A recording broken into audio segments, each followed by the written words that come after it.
தான் நேசிக்கும் ஒருவரின் வளர்ச்சியை தன் வளர்ச்சியை விடவும் மேலாக கருதுவார்கள் அன்பானவர்கள்.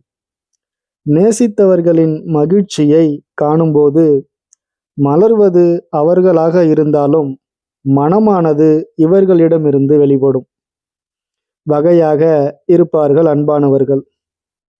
இவர்களிடம் தியாகம் செய்யும் குணம் மேலோங்கி இருக்கும். சுயநலமாக இவர்களால் சிந்திக்க கூட இயலாது.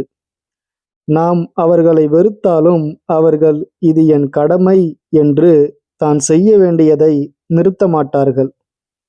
நம்மை நாமே மெருகேற்றவும் நம்மால் அடுத்தவர்கள் மெருகேற்றப்படவும் இந்த அன்பே ஆதாரமாக இருக்கிறது. அன்பிற்கும் கண்ணீருக்கும் மிகப்பெரிய தொடர்பு இருக்கிறது. எப்படி இந்த கண்ணீரை நாம் கட்டுப்படுத்துவதாக நினைத்து கொண்டு அதை வெளிவிடாமல் நடித்து கொண்டிருக்கிறோமோ, நம்மை நாமே ஏமாற்றி கொண்டிருக்கிறோம். ஆனால் அந்த கண்ணீரோ அது வரும் உச்சக்கட்ட காரணமாக இருக்கும் நேரத்தில் அதை நம்மால் தடுக்க முடியாது. அதுபோல் இந்த அன்பையும் அன்பு உள்ளம் கொண்டவர்களையும் நம்மால் தடுக்க இயலாது. அவர்களால் அதை வெளிக்காட்டாமல் இருக்க முடியாது. உண்மையில் நமக்குள் சிறிதளவாவது அன்பு இருப்பதினால்தான் நாம் வாழ்ந்து கொண்டிருக்கிறோம்.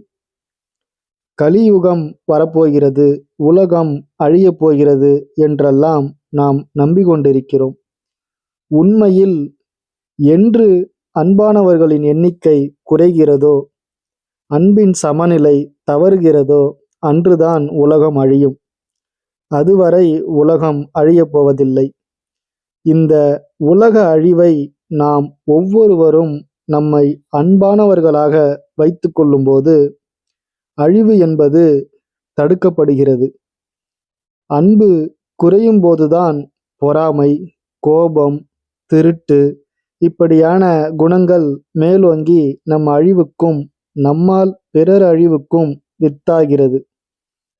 அன்பானவர்கள் மலர்ந்த மலர் போல மேலும் வாழ வாழ்த்தி, அன்பு காட்ட தயங்குபவர்கள் பாரபட்சம் இல்லாமல் அனைவர் மீதும் அனைத்தின் மீதும் அன்பு காட்டுங்கள் என்று வேண்டி கேட்டுக்கொள்கிறேன்.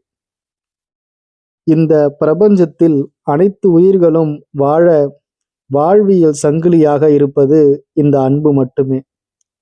அது அறுபடும் நிலையில் இங்கு சமநிலை என்பது கடைபிடிக்கப்படாது. அழிவு ஆரம்பமாகிவிடும்.